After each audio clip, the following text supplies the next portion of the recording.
Good morning, people. It is see you at the pool day today, and we was late. We was like 10 minutes late. You know, the big kids, they got a field trip they're going on this morning. I'm gonna roll this up because it's way too loud. Big kids got a field trip they're going on this morning, and you know, we had this, that, and another thing to get together. We had to get money together, get them both canned food so that they could get free entry into the fair, because that's where they're going. They're going to the state fair, which is going to be an awesome trip. It's a trip of a lifetime. They're going to love it.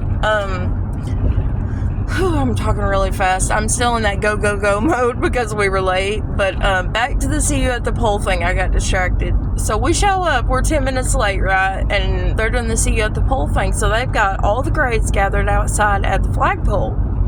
Well, the flagpole just happens to be in front of the high school, and it is like right on the main entrance where you drop people off at. And so like I pull up to get my high schoolers out, and there's like, I don't know, 120 kids gathered outside in front of the flagpole, 60 more coming in behind them. And I pull in, you know, I'm going like maybe 2 miles an hour.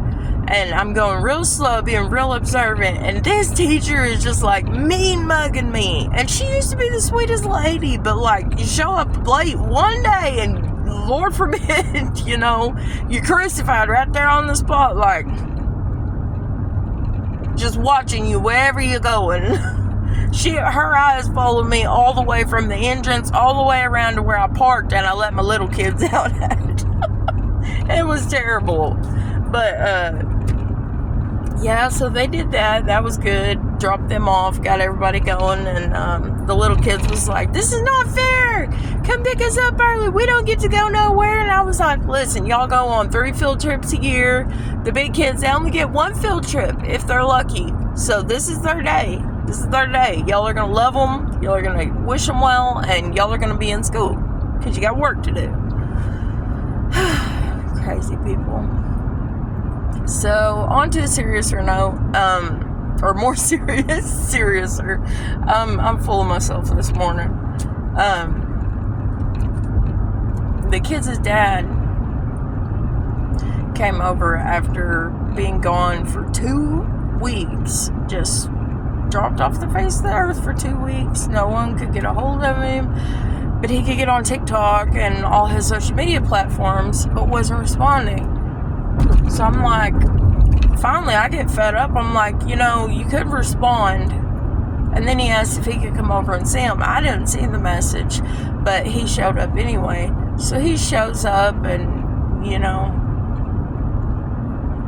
he wasn't looking his best. He visited with the kids. It wasn't really the greatest visit. The ending just kind of, it got me. But, so he goes on about his day. He leaves. He calls the kids later that evening. Everything's good.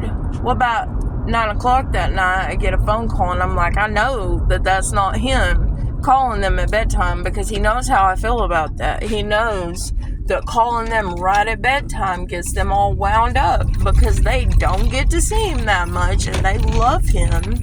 So please do not call right at 9, because then I've got to settle them down again. And they get in bed late. So I go to pick up the phone. Well, my daughter's already hung the phone up. I said, "What?" She said, "Daddy was calling." I said, "What?" I said, "Why didn't you answer it?" She goes, "No, I hung up." I said, "What'd you hang up for?" She goes, "There was a girl on the phone." I said, "Like a little girl?" She goes, "No, a big girl." She was scared, y'all. She didn't know what was going on. This is not normal for her. You know, had her dad talked to her and said, you know, "I'm not with mama no more, I'm with this girl," like a normal human adult would do, maybe she would have understood. But instead, she was confused, sad, and scared. She didn't know who that person was, why they had her daddy's phone, why that person wasn't her mama, because her mama, in her eyes, should be the only woman answering her daddy's phone. Even though we're split up, that's what she's thinking, because that's all she's known.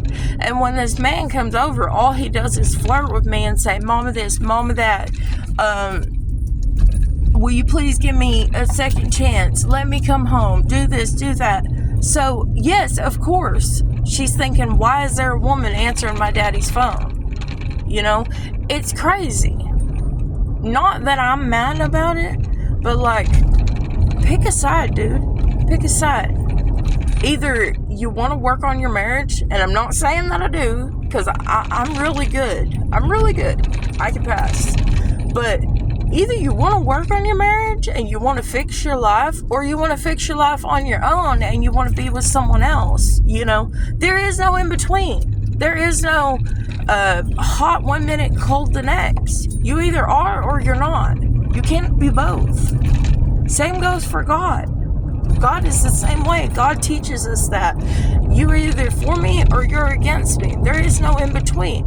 And that phrase works through many parts of your life.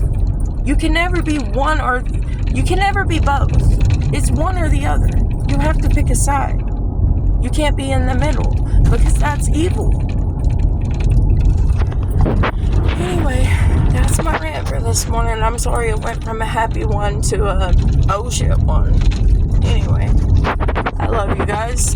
And I'm so happy that I got 2 new subscribers. I'm happy that I could make 2 new humans in this world laugh and smile and just look at my chaotic life and know that whatever you're going through, you are normal.